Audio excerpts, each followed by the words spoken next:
Hello বন্ধুরা, good afternoon. Welcome to my channel Priyanka's lifestyle.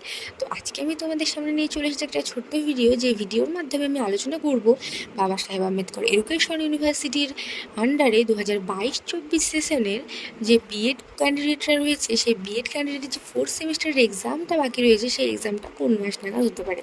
তো প্রথমে আমি বলে রাখি, জুন মাসে এই এক্সামটা কখনোই সম্ভব নয়। এর একটা কারণ হলো আমাদের যে ইলেকশনটা এখনো কমপ্লিট হয়নি। ইলেকশনটা যদিও বা এর কোনো মেজর কারণ নয়, মেজর কারণটা হলো ইলেকশনের কারণে অনেক ইউনিভার্সিটির অনেক স্যার ম্যাডাম রয়েছেন যাদের ইলেকশন ডিউটিতে অনেক সময় ব্যস্ত থাকছেন, তো ঠিকমতো স্টুডেন্টদের ক্লাসগুলো দিতে পারছেন না। আর আমরা দেখেছি আমাদের ফোর্থ সেমিস্টারে যে হিউজ সিলেবাস রয়েছে, সেই সিলেবাসটা কমপ্লিট হওয়ার জন্য আমাদের প্রচুর ক্লাসের প্রয়োজন আছে।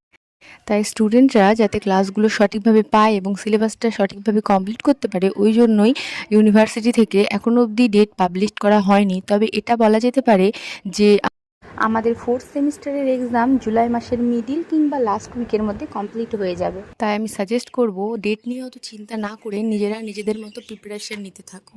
অফিসিয়ালি যখন কোনো নোটিশ বেরোবে, তখন আমি তোমাদেরকে সবার প্রথমেই জানিয়ে দেবো। আজকের ভিডিওটা এখানেই শেষ করছি। ভিডিওটা যদি তোমাদের হেল্পফুল বলে মনে হয়, তাহলে ভিডিওটা লাইক, কমেন্ট আর বন্ধুদের মধ্যে শেয়ার করে দিও। আর আমার চ্যানেল প্রিয়াঙ্কাস লাইফস্টাইলকে সাবস্ক্রাইব করে দিও। ওকে, থ্যাংক ইউ।